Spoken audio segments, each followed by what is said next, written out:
그런 이제 분들을 보면 그때 뭔가 이상한 걸 살짝 느꼈을 때 치료를 좀 시작하기 했다면 얼마나 좋았을까라는 그런 아쉬움들은 사실 있습니다. 예. 네. 근데 저도 들으면서 실은 너무 어린 나이에 실은 초기 신호가 오니까 정말 헷갈릴 수도 있을 것 같고요. 근데 만약 그런 초기 신호를 놓쳤더라도 그 이후에 나타나는 대표적인 증상을 안다면 조금 더 확인해 볼 수 있을 것 같은데 네. 예를 든다면 어떤 게 있을까요? 선생님? 좀 구체적으로 말씀을 드리면 도대체 의사소통의 문제라는 게 뭐야? 우리 아이가 무슨 행동을 보일 때 어떻게 말할 때 문제라고 느껴야 하지? 무엇보다도 대표적인 거는 언어가 느려요. 그래서 언어가 늦게 트였다라는 과거력을 보이는 경우가 제일 많고 자폐 스펙트럼 장애 아이들이 제일 처음에 진료실을 찾아오는 가장 주호소 증상은 언어 지연입니다.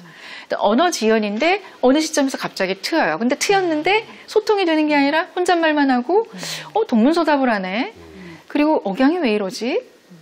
무슨 외국에서 살다 온 아이가 2차 언어 배우는 것 같은 그런 억양. 그리고 아까 비언어적인 의사소통, 상대방의 신체를 도구처럼 사용해줘. 그래서 뭐가 이렇게 장난감 조작하다가 잘 안 돼. 그러면 무심히 엄마 여기 가슴쯤 또는 여기 턱쯤 보면서 엄마 손을 쉬 끌고 가서 그 장난감 조작하는 데다가 끌어다가 당겨요. 그게 이제 이 의사소통의 비언어적인 의사소통의 대표적인 문제고, 그 다음에 이제 또래 관계에 있어서도 자기가 관계를 먼저 개시를 안 해요. 그리고 애들이 다가와도 회피하거나 안 보거나 반응을 안 해. 이제 그런 것들도 사회적 상호작용의 어떤 결여에 해당이 됩니다. 그 다음에 이제 우리 아까 말씀드린 도대체 상동적인 관심사, 제한적인 반복 행동이라는 거는 어떤 것들을 이 아이들은 좋아할까? 우리 아까 내비게이션, 네, 지호 엄마, 지하철 노선도 좋아하고, 또 애들이 이렇게 반복적인 패턴화된 그런 무늬 같은 거 좋아하고요. 대표적인 게 숫자, 알파벳, 활자 좋아하는 거. 그 나이에는 숫자나 활자에 관심이 없어야 될 2~3살 때. 얘가 책만 본다거나 책의 그 넘어가는 그 촉감 있잖아요.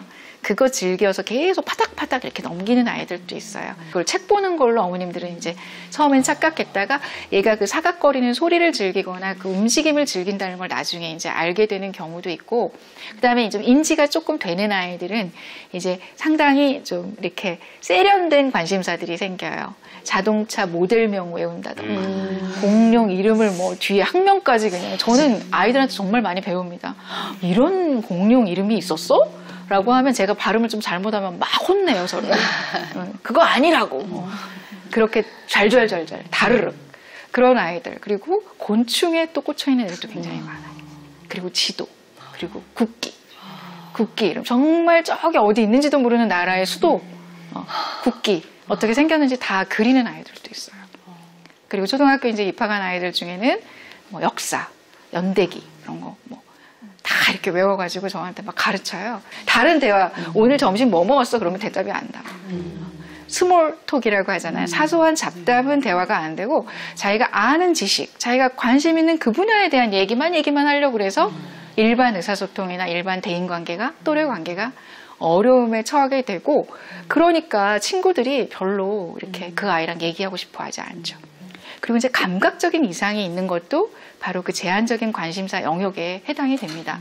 예를 들어서 편식이 매우 심하다거나 어떤 특정 불빛, 특정 소리를 굉장히 과도하게 거부한다거나, 또는 어떤 특정 그런 어떤 버튼 소리, 예를 들어서 에어컨 실외기 버튼 소리라든지 그 공기청정기 버튼 소리, 그 띵띵 하는 소리 있잖아요. 세탁기 띵, 그런 소리 듣고 싶어서 계속 엄마한테 누르라고 엄마 끌고 가서 세탁기 엄마가 돌리기만 하면 이제 이 아이가 막 먼저 와가지고 막 기다리고 이러고 있는 거죠. 그 소리 들으려고. 이제 그런 것들도 다 이제 해당이 되고요.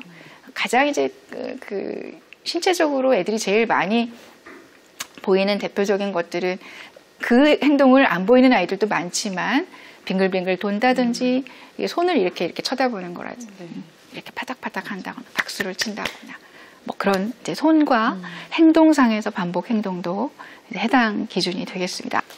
그렇다면은 어떻게 그 특정 행동 부분에 있어서 조금 말씀해 주실 부분이 있을까요? 저희 아이가 호명 반응 했던 18개월쯤에 비행기 장난감을 되게 좋아했어요. 근데 앞에 이제 그 프로펠러가 있으니까 그거를 막 뱅글뱅글 돌리면서 노는 거예요. 근데 이제 귀여우니까 그냥 그거 망가지면 또 다른 비행기 장난감 또 사주고 또 사주고 또 사주고 또 사주고 되게 좋아하니까 그걸 좋아하는 줄 알았는데 어느 날 그냥 가만히 냅둬 보니까 한 3시간도 돌리고 있더라고요. 그런 모습을 보면서 좀 다른데 그런 거를 좀 느끼게 됐죠. 다른 아이들이랑 노는 방식이 너무 다르니까. 근데 그게 3살 때인데 지금까지도 아까 그 책장 넘기는 거 말씀하신 것처럼 계속 책장 넘기고 돌리고 뭐 두드리고 이런 행동들이 아직 너무 많이 하나가 지금 만으로 몇 살이죠, 어머님? 5살이니까 이제 4돌 지났어요. 만 4돌 이제 막 지났나요? 네. 네.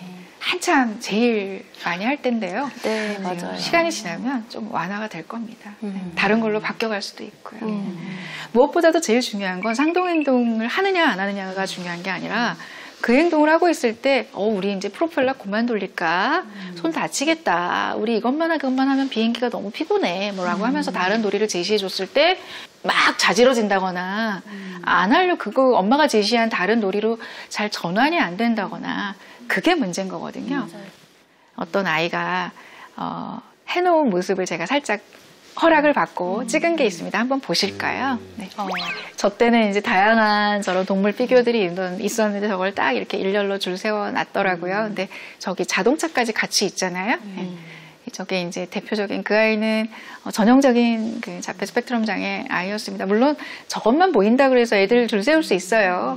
그런데 그 줄 세우는 것 자체가 문제가 아니라 아까 말씀드렸듯이 다른 놀이로 전환을 시키거나 그걸 통해서 상호작용을 시도해서 저기서 만약에 중간에 사자를 제가 빼면서 사자는 지금 여기에 너무 바빠서 다른 데 가서 뭐 해야 된대. 그러면서 이렇게 빼잖아요. 그럼 막 제 얼굴을 보는 게 아니라 막 소리 지르면서 이렇게 제 손을 끌어다가 막 이렇게 노여움을 표시한다든지 그러면 이제 그게 문제인 거거든요. 저 자체보다도.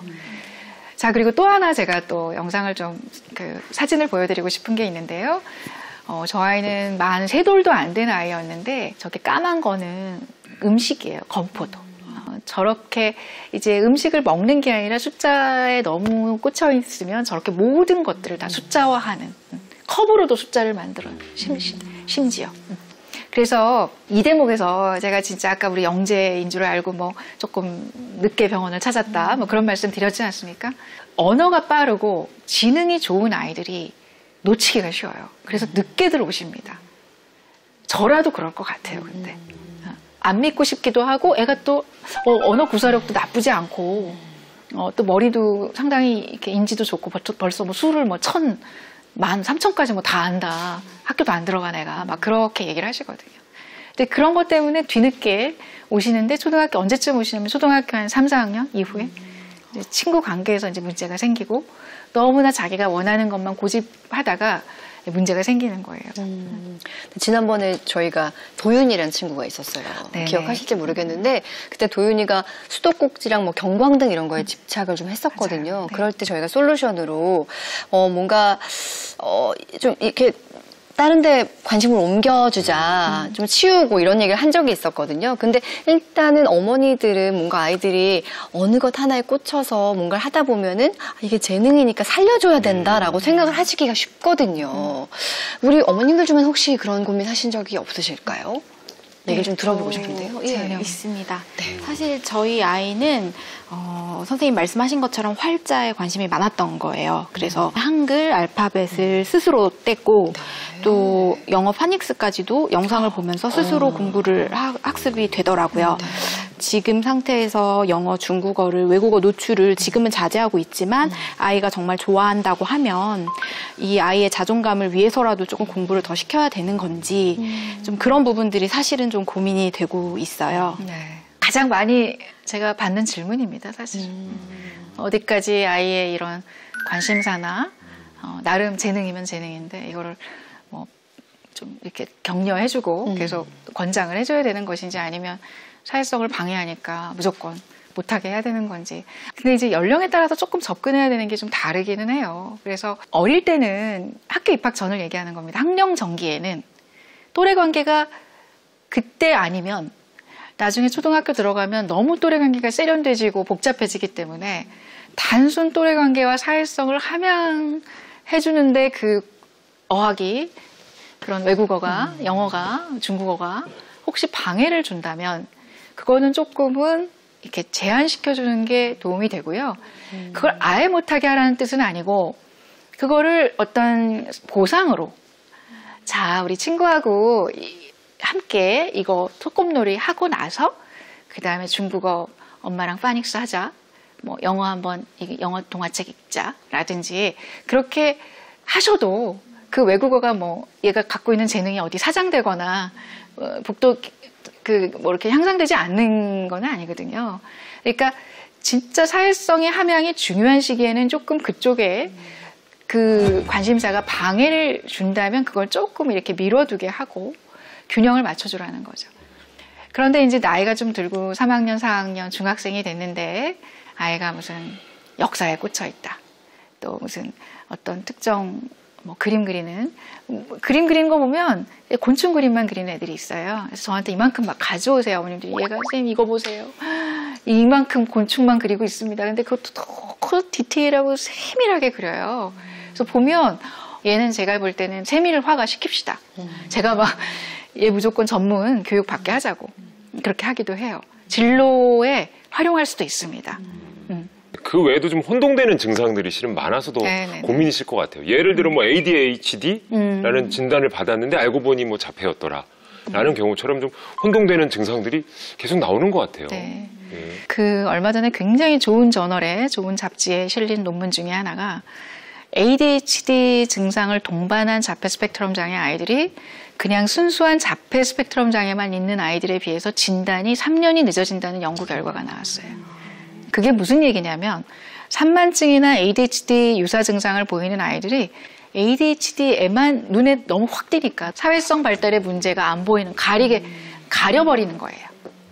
숨겨버리는 거예요.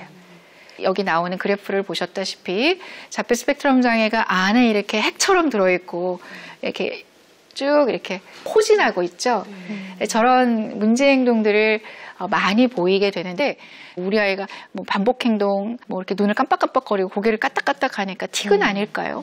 또 산만하니까 ADHD는 아닌가요? 우리 아이 ADHD인가요, 선생님? 그러는데 과거력을 쭉 들어보면 사회성 발달에 신호에 문제가 있었던 경우들이 너무 많았어서 결국은 자폐 스펙트럼 장애가 기저에 있고 그 이후에 어떤 동반 문제로서 공존 문제로서 행동 문제가 생겨서 오는 경우에는 정말 진단도 잘 내리고 그래야지 치료가 반응이 좋아요. 이제 정말 순수한 ADHD 아이들은 이제 약물 치료를 하면 굉장히 드라마틱하게 이 산만성이 좋아지는데 자폐 스펙트럼이 밑에 깔려 있으면서 함께 공존하면서 ADHD가 있는 아이들은 ADHD에 대한 치료가 효과가 별로 없거나 부작용이 좀 더 많이 나타날 수가 있기 때문에 이제 그런 걸로 이렇게 잘 오해가 되지 않도록 과거력을 잘 어머님들께서 먼저 그런 이야기들을 이렇게 의사 선생님 앞에서 전문가 앞에서 해드리는 게 굉장히 중요하다고 생각을 합니다. 저는 들으면서 또 마음이 쓰이는 것이 부모님들은 아이가 아무래도 좀 어려움을 겪으면 이게 다 내 탓으로 느껴질 때가 많잖아요. 조금 다치기만 해도 엄마 탓인 것 같고 그럴 때가 많은데 얼마나 마음이 힘드셨을까요? 얼마나 힘드셨으면은 늦어서 미안해라고 네. 이름표를 달아오셨는데 아이를 임신을 하고 제가 회사 생활을 하면서 받았던 스트레스들이 아이에게 고스란히 영향이 가지 않았을까 하는 그런 자책도 사실은 많이 했었고요. 또 말씀드렸다시피 조금 발견이 늦었다 보니 그런 것들 때문에 아이한테 충분하게 치료할 수 있는 기회를 주지 못해서 또 그런 부분이 제가 부모로서 잘못한 점이 아닐까 하고 그런 자책감이 사실은 좀 컸습니다. 네, 그리고 올해 이제 7월에 검사를 받고 저희가 치료를 이제 또 집중적으로 좀 시작을 해서요. 지금 많이 끌어올려지고 언어도 많이 늘고 해서 좋은 발달을 보이고는 있지만 여전히 좀 더 일찍 했으면 좋지 않았을까 하는 그런 생각을 좀 많이 해요. 그래서 좀 늦어서 미안해라는 생각을 하죠. 근데 실제로 많더라고요. 내가 태교 과정에서 뭘 잘못했나? 아니면은 남편이랑 너무 싸우는 모습을 보여줘서 이렇게 애가 불안해졌나? 이런 생각하는 분들 많이 계시고. 너무 많으시고 네. 본인 탓을 하시는 경우가 정말 많으신데